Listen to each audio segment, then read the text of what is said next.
Mentalists, or afternoon or evening, wherever you are in the world. It's Paul Tobey here from jazzmental.com. Thanks for joining me for another one of these Saturday live streams. Today is going to be all about hand independence, and we're working on a Dave Brubeck composition called Theme from Mr. Broadway.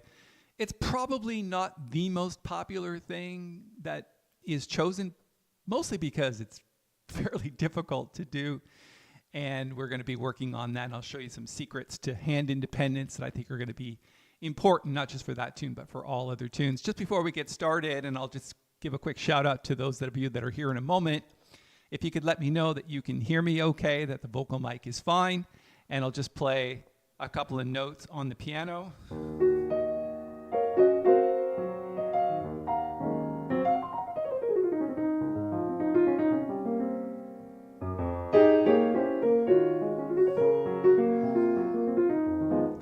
Let me know that you can hear the piano. Okay, good. You can hear me fine. What about the piano? Just looking for some feedback on that. Would be great. And we will say hello to a few people. Amodi, good to see you again. Allison, Karen, and Amodi and Karen, both from our advanced master classes. Thanks for being here. Friedrich, Shell, James, Jerry, also from the master classes. Thank you for being here. Scott from Los Angeles, and we've got Bryce, James, Allison. Excellent. All right. The sheet music link, which I should have cached before I got on this stream. Let me just grab that link, and I'm going to post it to the top of the chat in just a second, as soon as I grab it. I usually copy it before I get started just so I can post it quickly, but this isn't too bad. So, hey, Rich, how are you doing? And Ben, nice to see you. All right, there's the link for the sheet music. It's an arrangement for solo piano for this tune. I'm going to pin it to the top of the chat. There you go. It'll be there until the end of today's session, so no rush to get there. You don't necessarily need it to follow along. And let me put a quick view of it on the screen here. So the interesting thing is that I actually tried to find an arrangement of this somewhere, even on MuseScore, I couldn't find it. So I had to make one. And I think the thing that makes this one interesting is it's both left hand and right hand. If you actually have the Real Book 2 version, I believe, there's the melody line in there, but it doesn't really include the bass. And playing the two hands together is kind of important. So take a look at the first two bars. You've got this rhythm.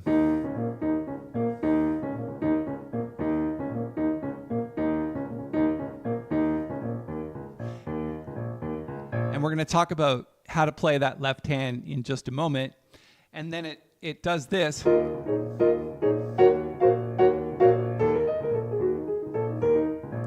And it plays both hands together from the A section. Now, I don't unfortunately have the opportunity to scroll the sheet music as we play, so I'm going to remove it from the screen just so it's not that distracting, because people will expect the sheet music to scroll as I play. What I want you to listen for here is a couple of things. Try to pay attention to the left hand, because that's the ultra important part of this tune. Is, and you've often heard me say this, that rhythm is everything. And keeping the rhythm going in this tune, and you might actually see not necessarily some tempo changes, but some feel changes throughout, because it does, and it can slip into straight 4/4 swing versus 6/8 swing. So listen for that. The other thing that I wanted to point out is that if you looked at the headline from my email, or you looked at the headline on this video, as soon as I learned this tune, and I think it's important to learn, I lost that sort of like that concept of beating yourself up, you know, for not playing great music. I think if you learn this tune and you spend some time with it, it's not something that's going to happen overnight, but if you learn it, you're definitely going to not beat yourself up from now on, because not only would people listen to that and go, oh, well, that's pretty amazing, but it's going to give you some dexterity and some hand independence that you can apply to pretty much any sheet music you want. And it's just going to make your life a whole lot easier, because there is such hand independence in this that once conquered, you won't beat yourself up on anything else ever again. And that's kind of what happened to me. I've known this tune for many years, so for those of you that are hearing it for the first time, I think it's kind of a cool tune. It was the theme from a television show in the 1950s called Mr. Broadway. And it was black and white television at the time, but you probably don't know the television show, but the tune was written by Dave Brubeck, and it is part of his album Time Out. So let's play a little bit, and then we'll come back and we'll see what you think.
Yeah, I just realized I shut the wrong mic off. You know, sometimes I come on these Saturday things and things go bing, bang, boom. And then other times I just do stupid things like shut the wrong mic off. So this time I'm going to turn the piano mic off. I'm going to go back to the piano and I'm going to play again from the beginning, and we'll see how this take goes.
Yeah, really sorry about turning the wrong microphone off earlier. It kind of flustered me a little bit, so it wasn't the most perfect playing. I'll play it a little bit later on in the session when I'm warmed up and not feeling so stressed about making mistakes. But anyway, time to beat myself up again, I guess. You know, it's tough when you learn jazz piano because most people don't really appreciate what we do and how we do it. I know you do because that's why you're here.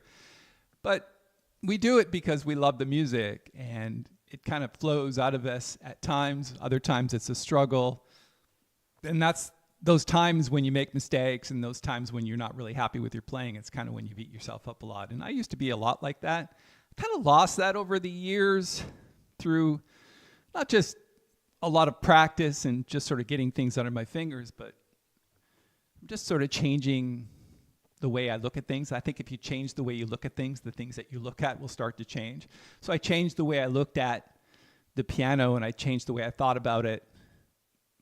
I learned something called the law of detachment, which basically means no matter what happens, it's supposed to be that way. And so you just kind of let go and let live, flow with the stream instead of against it. There's a whole bunch of anecdotes that I could be using, but yeah. I'm glad you're here. Thanks for coming, Martin, Jerry, and people who I haven't mentioned, Manuel, Philip, Stephen, good to see you. And for all the places that you're from, I hope it's nice there today. It's okay here. It's the spring here in Canada hasn't been that great. So anyway, let's put the sheet music back on the screen. And for everyone who made comments about who all wants Paul to play it again, I caught it before you did. I don't know. I just looked up at the screen and saw that the right microphone wasn't actually working. So anyway, let's put the sheet music back up on the screen and let's take a look at some of the things that I want to do. So the first thing you'll notice in this sheet music is that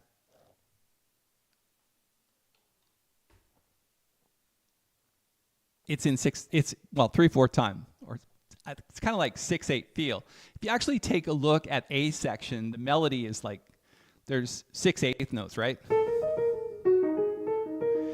Typically, it's basically blues that you're going to play, minor blues. But there is this sort of feel to it that has this skip in it, like the dotted 16th note in the first bar. It's like,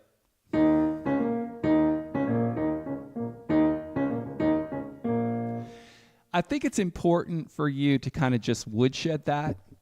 What I do in my left hand is I use the first finger, second finger, and third finger. I think it's the easiest to do.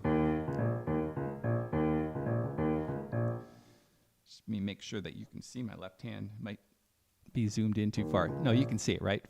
Thumb, second finger, third finger. Now that's a rhythm that is very uncommon in jazz, and just learning it, just that one thing, is going to take you some time because you have to feel it. You can't just play it because you have to forget about it when the right hand comes in. So in order to do this, right,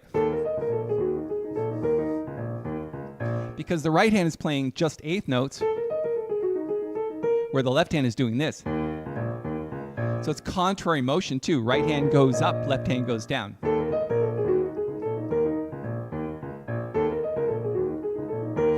So my suggestion to you is that when you get this sheet music, that you just woodshed that bass line as much as possible because it continues throughout the tune. And as we get more into the tune, I'll show you what happens with the bass. It kind of changes it up a little bit. But just that one thing, and then do it on A flat too. So it goes from 1 to 4, right?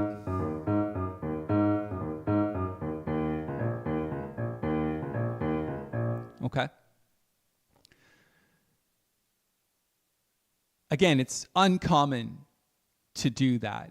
That's the thing about Dave Brubeck's music, is it's very uncommon. And even though this isn't really like 5/4 time or 7/8 time or 9/8 time like the things that he's written, And if you've ever listened to Dave Brubeck's music, it's kind of a lot of odd time signatures. This one's not an odd time signature, but the feel of it is different. Because normally in 6/8 swing, the feel is kind of different, right? It's like 3/4, right?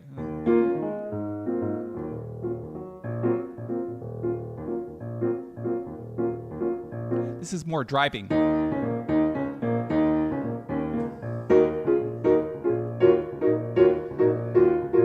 And I would just maybe play chords with the right hand just until you get that feel.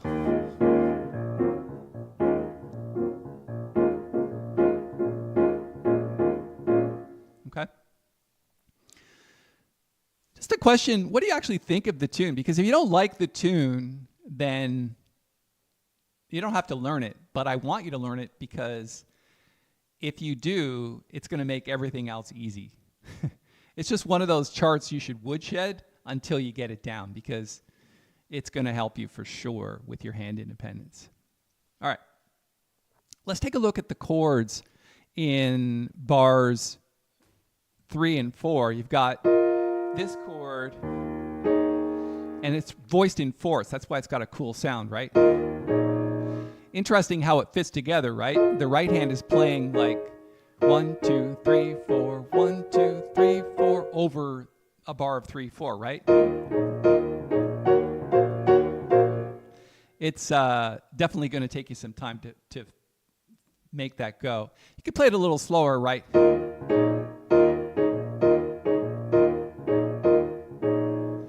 Right?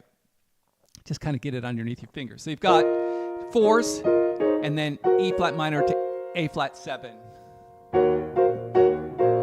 Now, it goes by really quickly. You only have to play it for 2 bars, right?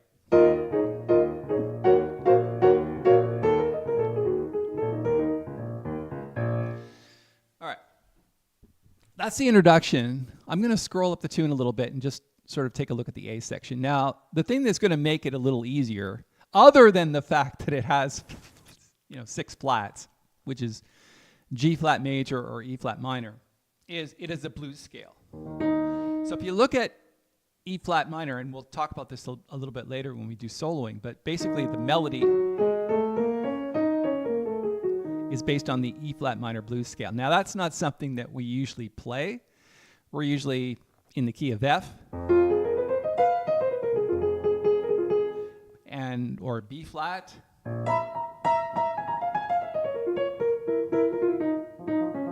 But E flat minor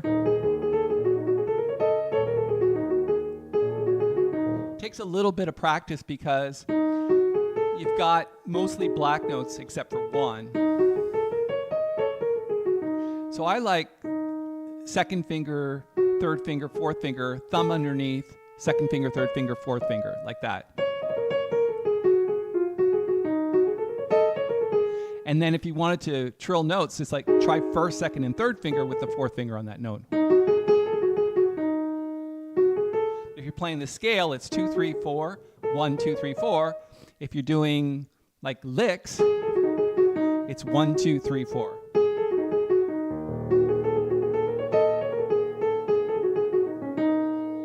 Okay? So the melody is based on blues. There isn't any notes in that melody that's outside of a blues scale.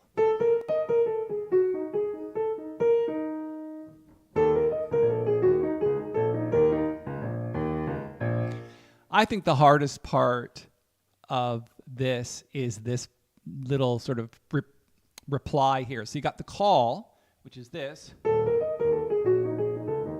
and the response.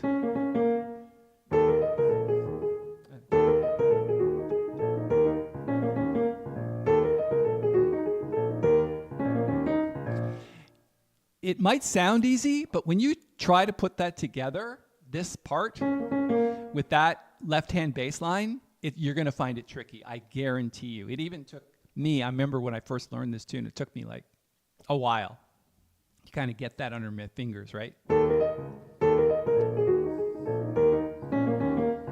Because the left hand has to keep going.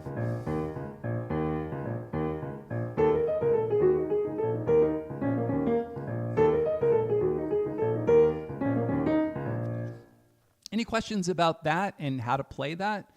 Maybe you want some more fingering examples, but the way that I play the melody here is I start with my first finger on the A natural. Now you have to go to the first finger here because you have to get all 5 fingers on these notes.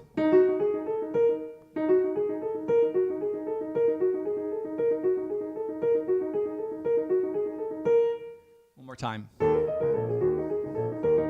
So start with your first finger, second finger, fourth finger. And then switch all 5 fingers on the second bar. Okay?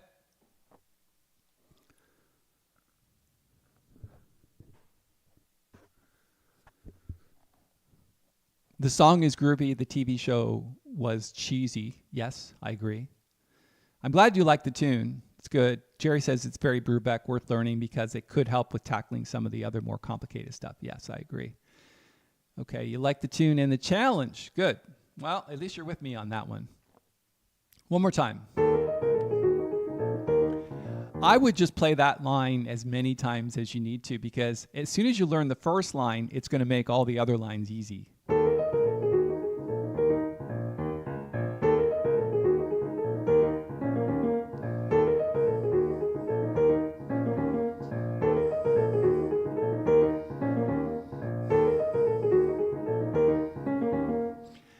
I think one of the easy ways to think about this is to play with flat hands. Take your hand and put it like this for a second. Let me make sure you can see my hand okay. Take your hand and if you move your fingers flat-handed like this, and then you try to move them like curled fingers like they teach you in classical music, you're going to find that this is so much easier than this. And because the notes are black notes, you can lay your hand kind of flat on the piano. Just kind of do that. I know it's hard to see because of the camera angle, but basically, just kind of rub your, because if you curl your fingers, it's so much harder on black notes than just kind of like flat-handed it. Okay? So then when you play the tune, my hand is just basically flat on the keys.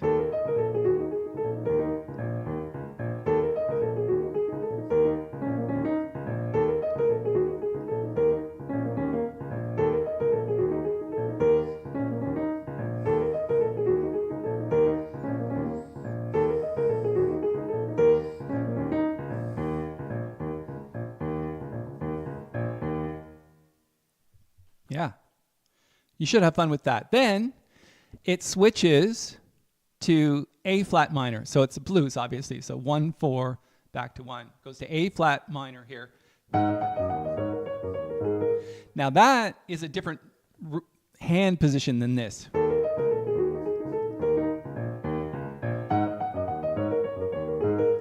And it's all black notes, right? So 5, 3, 5, 3, 5, 3, 2, 1.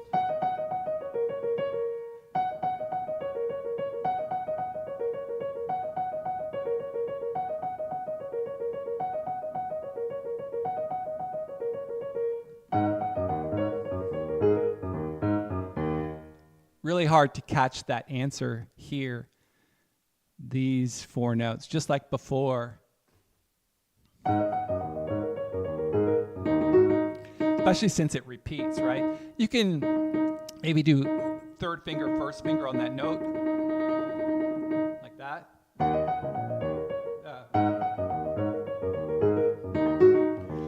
It's probably better just to hit third finger, fifth finger.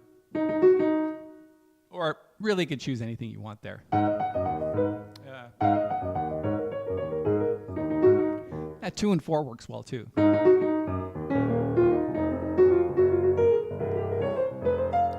Now, that we lose that bass line very quickly at bar 17. So it goes from E flat minor, F7 with a flat 9 to G7 to C7 flat 9. Seems weird, right? Like if I was writing this tune, it probably would have been something like, keeping with the actual scale. But he did this. Changed the A flat to a G natural. Left hand is just basically octaves. Like this.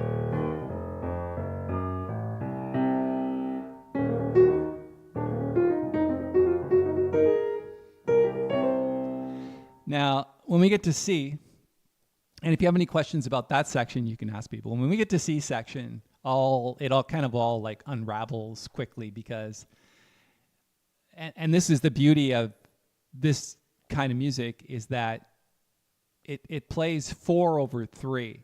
So if you actually look at the notes, you've got B nat or C flat. So it's like 1, 2, 3, 4, 1, 2, 3, 4, 1, 2, 3, 4, 1, 2, 3, 4. But it's over 3, so it's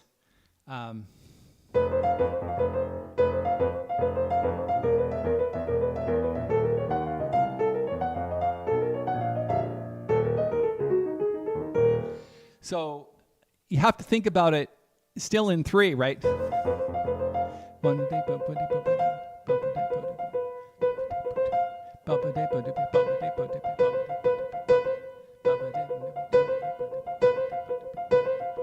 I'm trying to hit it on 1, right? Instead of 4. It's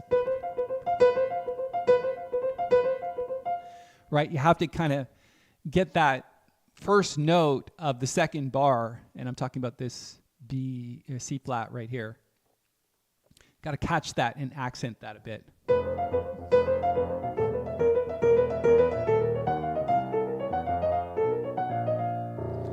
And then it continues with a little bit of play on 4/3 because you've got these 4 beats, then you've got these 4 beats, and then you've got these 4 beats.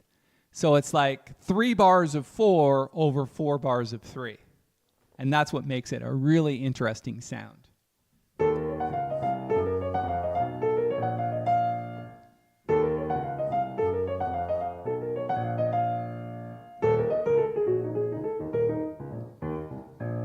Okay. And that's the tune. Any questions about that? You're probably thinking, oh, that doesn't sound that hard. I would say it probably is. Definitely when you learn it for the first time. Does anybody actually play this tune? Let me know if you've played the tune before. I'd be interested to see or hear your thoughts on it. And Modi says, wow, higher mathematics, thinking in 3 than 4.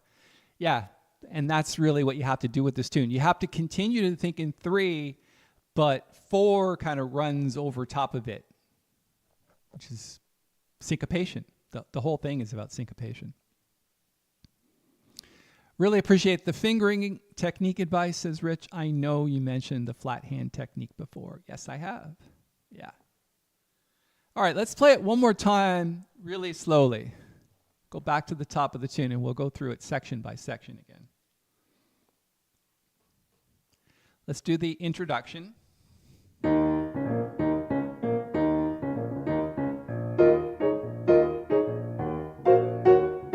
One more time.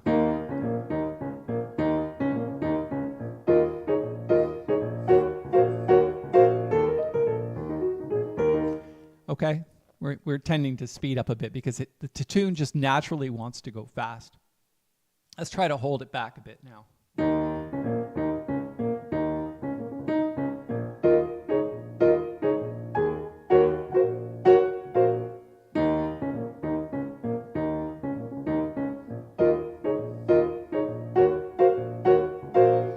Okay, work that over as much as you can. Then we're at A section, where we have the left hand continuing with that bass pattern and the right hand playing a blues scale.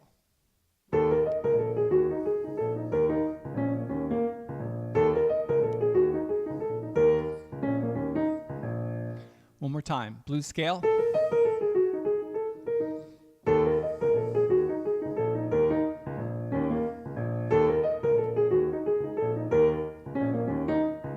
I would play it first without the answer. So without these 4/8 notes, and then put those in after, because I can tell you it's very difficult to think like that.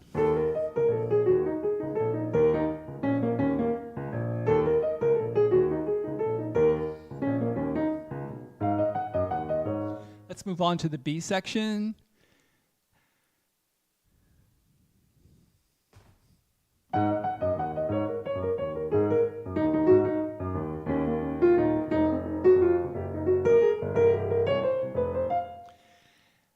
Nothing too difficult about B. I actually think B is one of the easiest parts.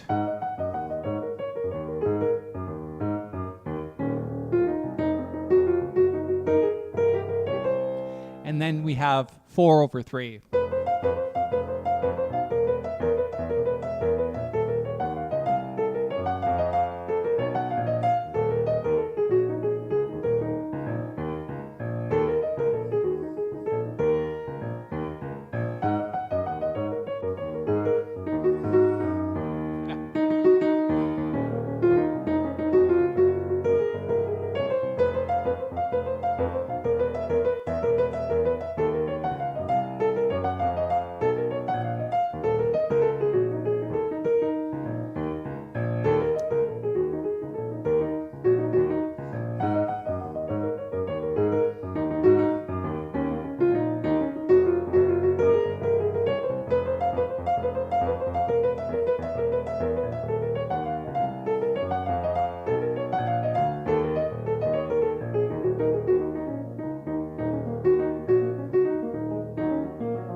Yeah, fun stuff.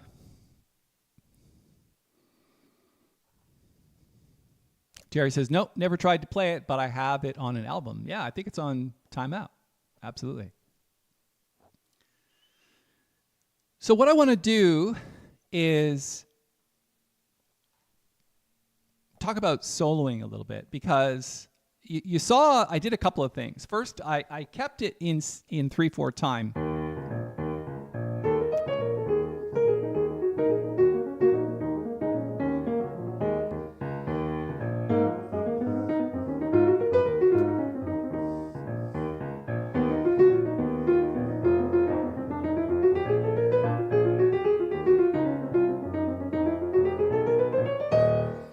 I did keep it in 3/4 time for a couple of choruses, and then I switched to swing. So let's first talk about the 3/4 feel and soloing. So what I like to do in this tune, because you can keep this going, it's really hard to solo doing this.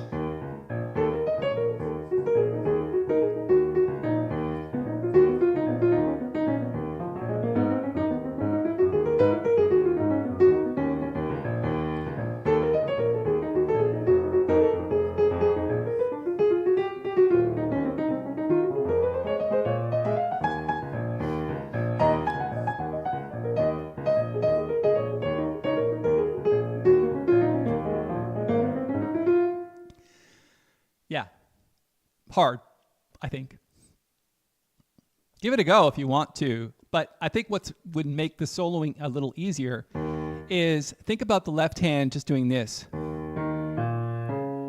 So this is kind of like a way a lot of people play Take 5.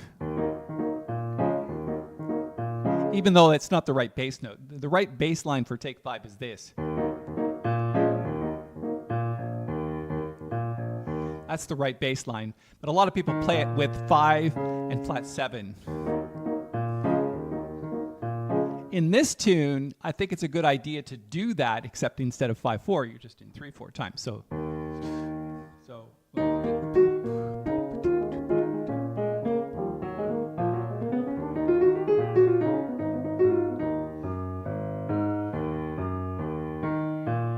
one, two, three, 1, 2, 3, 1, 2, 3, 1, 2, 3, 1, 2, 3, 1, 2, 3, 1, 2, 3, 1, 2, 3, 1, 2, 3, 1, 2, 3, 1, 2, 3,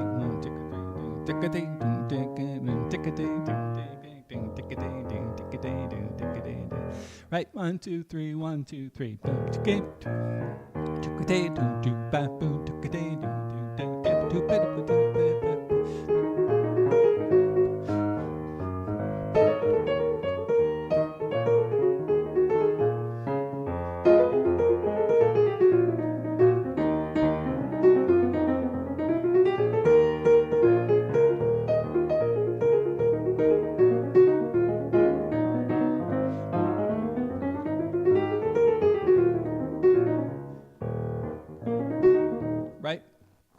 It's a lot easier to do that than this because it's that skip, right?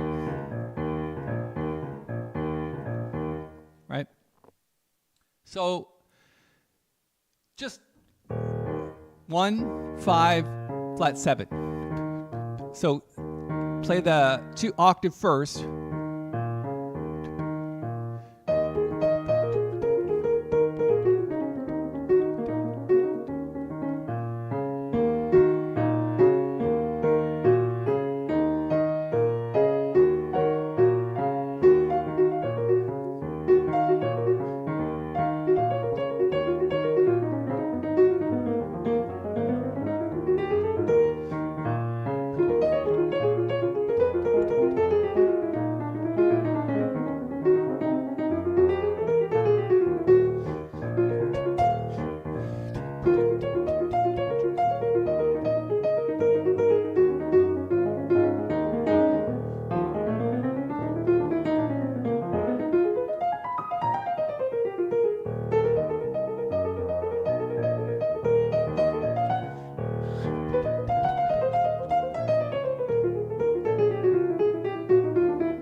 Right? It's a better left-hand bass than this because you're going to find that very difficult. It's limiting because there's only so much you can do with your right hand while still kind of keeping that going, right?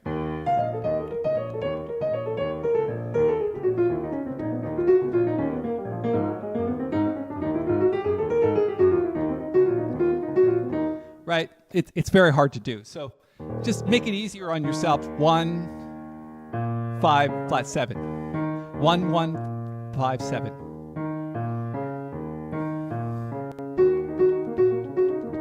I would suggest with your right hand, like as you're learning the tune, play something like that.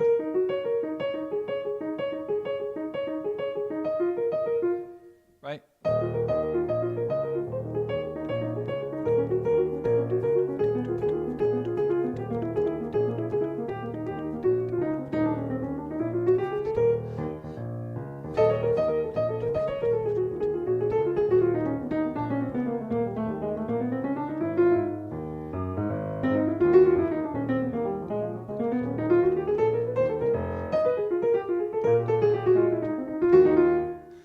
Right? Fun stuff, right? The only thing I'm doing with my right hand is just scales, so I'll talk about that in a moment. But I think getting that left hand bass is going to make things a lot easier. When you get to the 2-5 at the end, it's like a F half diminished seventh to G7, or sorry, to B flat 7, flat 9, to E flat minor. So it's a good idea to know your scales for there.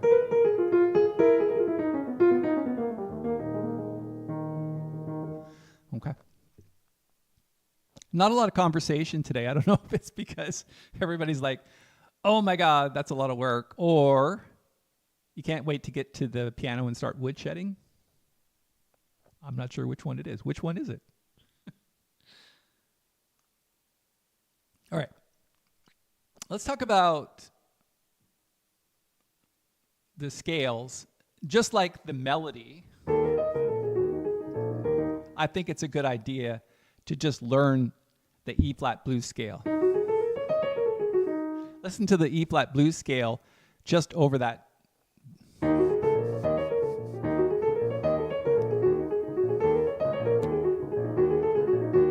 Play it really slowly.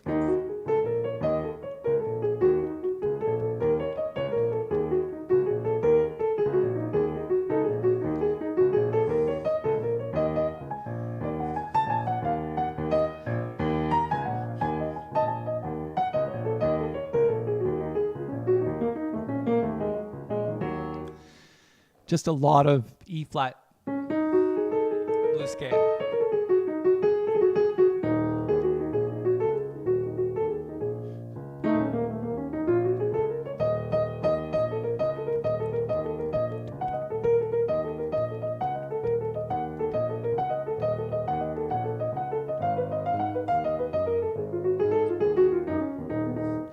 Okay, so really use the E flat blues scale. The other thing that I use a lot here is the bebop scale over E flat minor, and this is it. So basically, the passing note is the natural 7.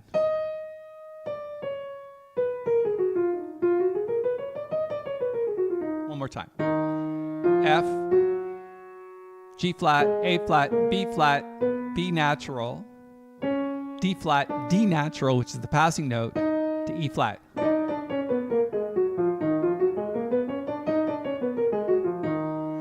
So then when it comes time to running scales, you can think about stuff like this, because it's the fingering is 4 3 2 1 4 3 2 1 4 1 4 1 2 3 4 5 It's all 4 3 2 1 2 1 4 3 2 1 4 3 2 1 4 3 2 1 4 3 2 1 1.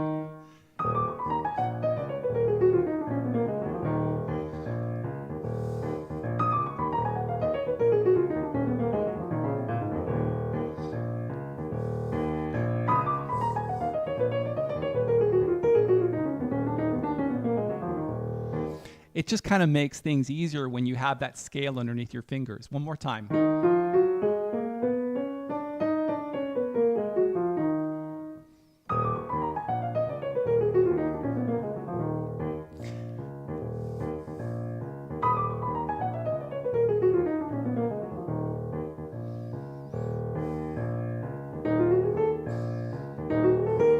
Put two of them together.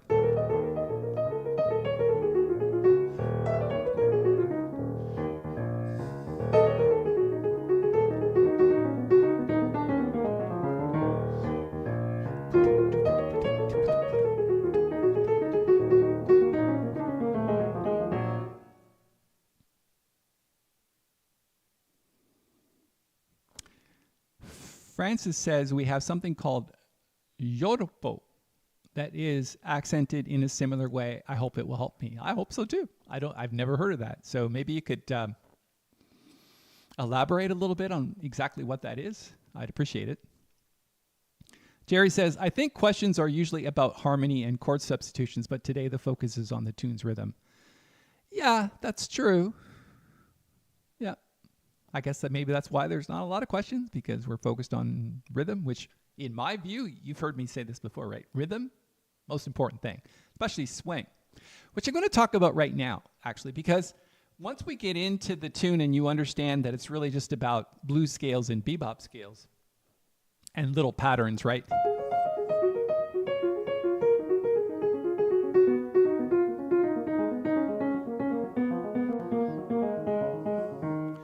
Kind of interesting sounds, right? Kind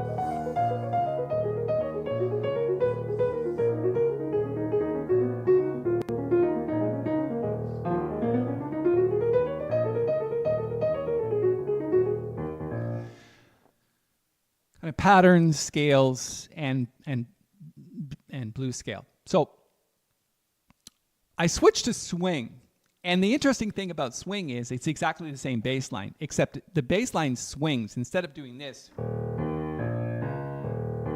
or let me move it up again.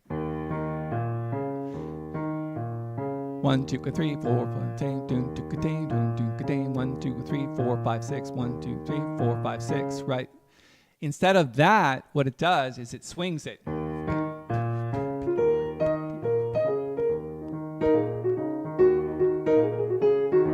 And even though the notes are exactly the same and the rhythm is exactly the same, you have to think of it differently. It's now in swing. 1, 2, 3, 4, 1, 2, 3, 4. Instead of 1, 1, 2, 3, 4, 5, 6, 1, 2, 3, 4, 5, 6. It's now 1, 2, 3, 4. That's 6. Back to 6. 4.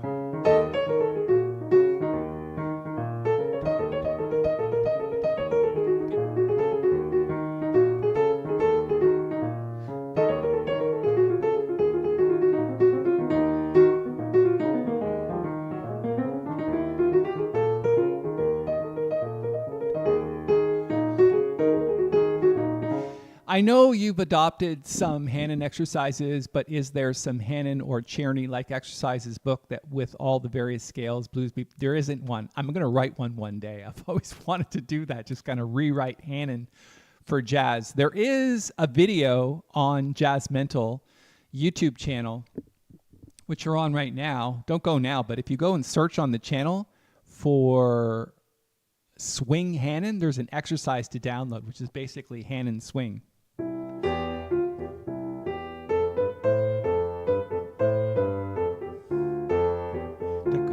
You know, it's like, it's more swing, right?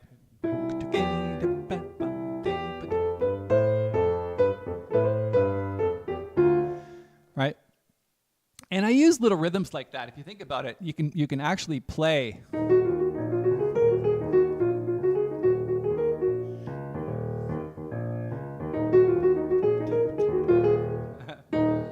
me think.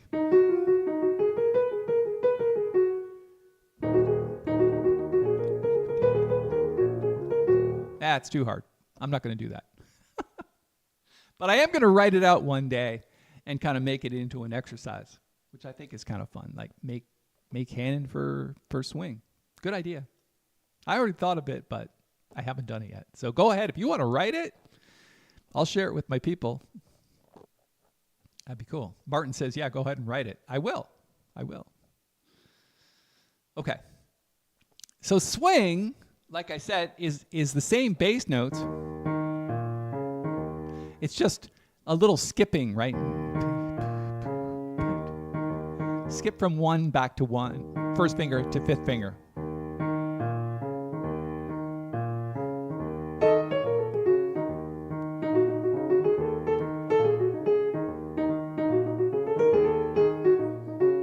Now, keep in mind that you can always walk a bass line.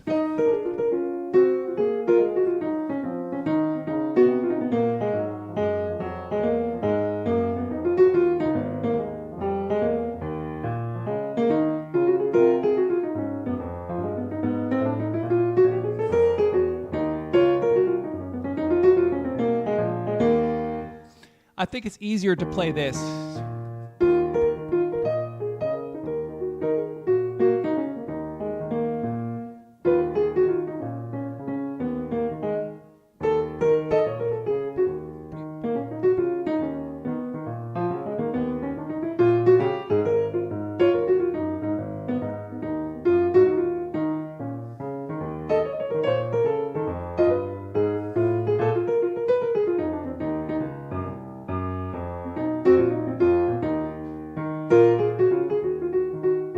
Right?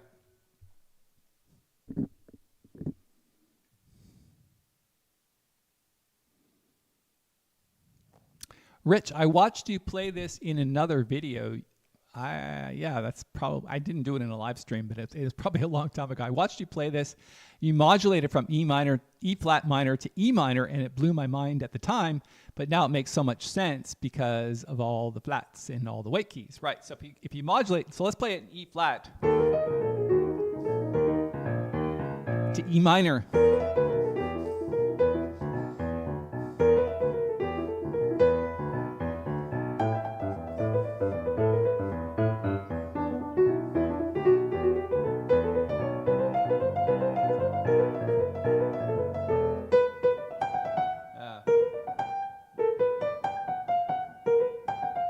I can't remember it, but whatever.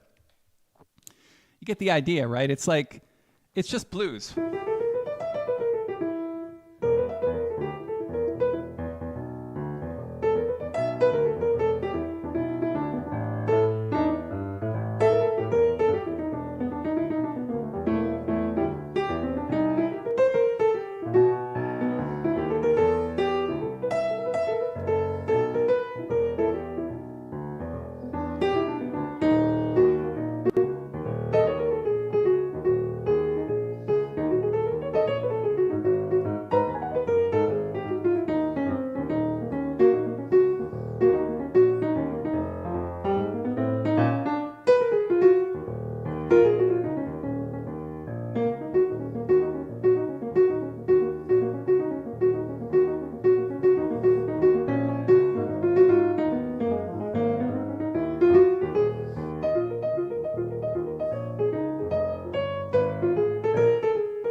I think it's nice when you get into swing to play some chord pads, you know.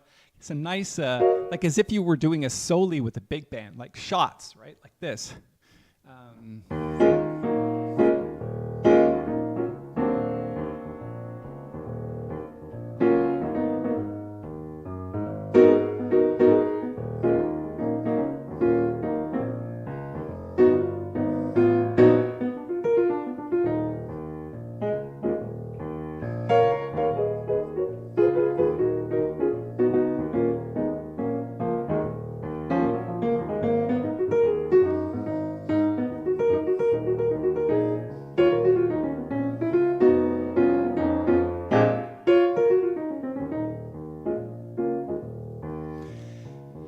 It's a good idea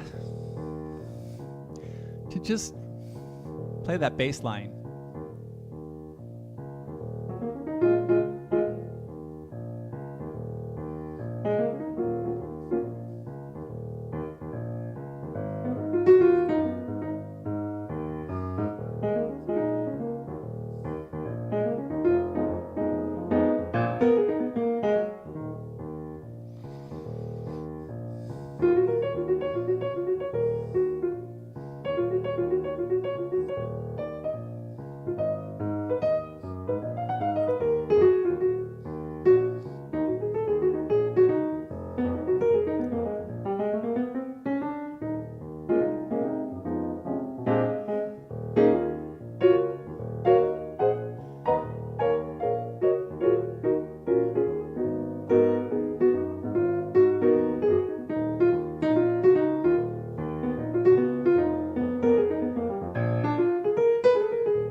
Swing, it's everything. And so there's swing even in the 6/8 time or the 3/4 time, but it's a different swing. It's like the feel is very different. This versus this.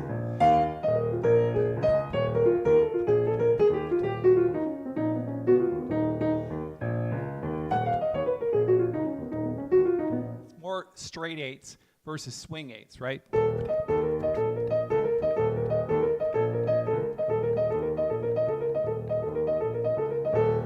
Okay. Have some fun with it. I hope you had a chance to download the sheet music. If not, it's pinned to the top of the chat, and it will be there until the end of today's session. Martin says, Paul Tobey's Jazz Etudes. Good idea. I've written so much music and had transcribed so much music over the last year or so that we should already have a book called Jazz Etudes, but we don't have yet, so we will. Mark, only just tuned in, Paul. Sorry you missed discussing practice drills or strategies for this tune. If not, can you do a brief recap? The only thing I would say is that when the video is done, Mark, just go back and watch it again. I mean, it's going to be there forever, so you have the chance to review it. And at this point, we're already like an hour in. I don't have time to go back and review it at the current moment, except play the hands independently and learn this left-hand bass line and play it as many times as you need to. And use the fingerings that I laid out at the beginning of the video, and it's really going to help you a lot. Thanks for the question. Allison, Mark, you need to rewatch the video. Lots of good stuff. Yeah. Thanks, Allison. I just said that. Emoti, now walking would be the next step after mastering the left hand and right hand. You mean walking bass line? Yeah, I mean, with walking, you're just walking the scale, right?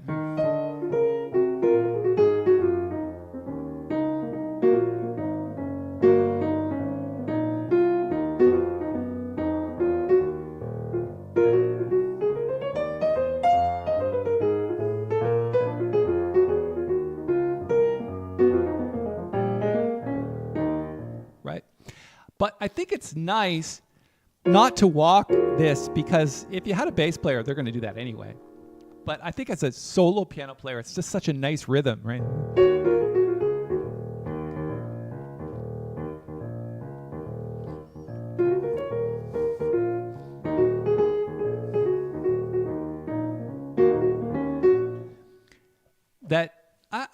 not sure I would walk. If I was going to walk in this tune, I would do it briefly. So maybe like a soloing like this.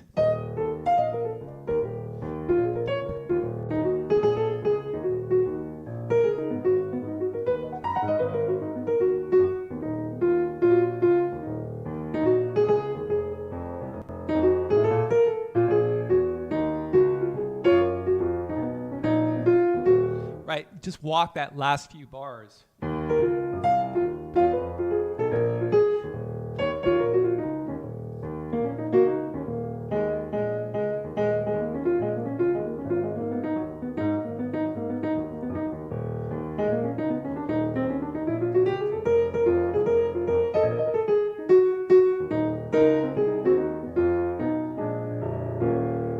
Okay. The other thing that I did at the end of the tune, just if you heard this chord at the end of the tune, always end a minor blues on the fourth and put a sharp 11 in there. So B flat over A flat. You've heard that from like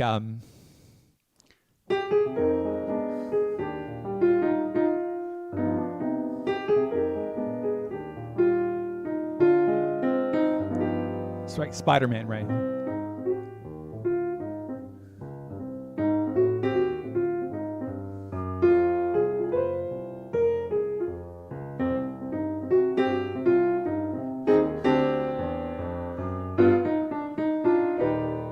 So Spider-Man does a little bit different, where it ends on one with a major 7. So if it's in the key of C minor, it ends on E flat major with a B natural, so flat 6. Whereas this tune, where he's like minor blues, you can end on 4. So a lot of people get confused with those things. It's like the Spider-Man ends on 3 major, whereas most minor blues tunes end on 4 dominant 7th with a sharp 11. Allison, thanks for giving the shout out to Nancy. She's actually home and getting home care today. She's in the other room getting her IB. So cool. Somebody wants me to do Falilv things, favorite things. Could you do a 2-5-1 improv with a modulation thrown in? What does that mean? 2-5-1 with a modulation. So if we did a 2-5-1, a B flat minor, and you want me to modulate to another key? Not sure. So if we did to E flat minor, and then a lot of times you could modulate to F minor by doing a 2-5-1 of to F minor. So think of like this.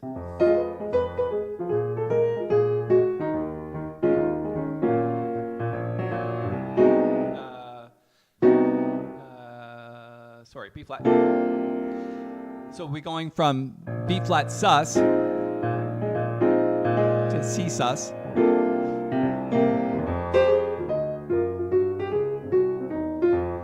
So we're doing 2-5-1 of E flat minor.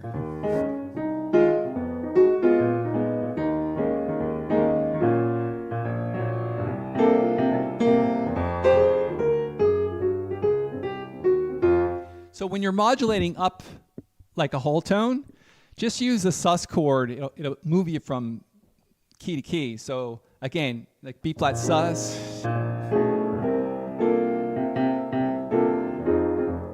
Hope that answers your question. I'm not exactly sure I got the question right, but there you go.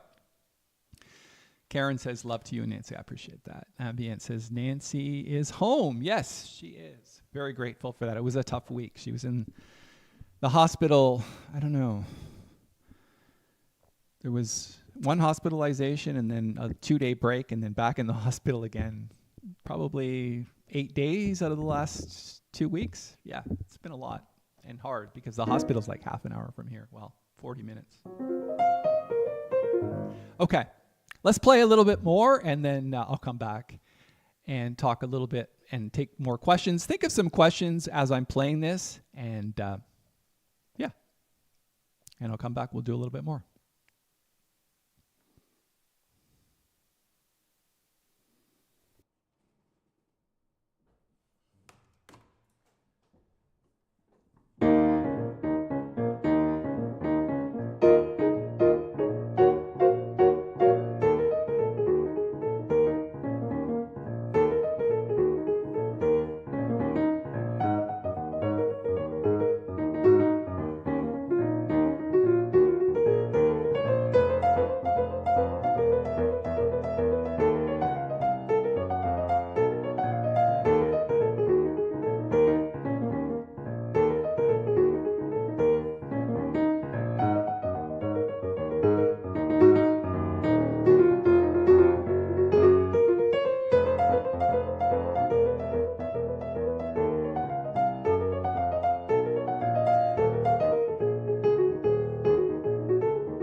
Hey, listen, thanks for hanging out with me today. I really appreciate it. I hope you learned something. Grab the sheet music before I take it down.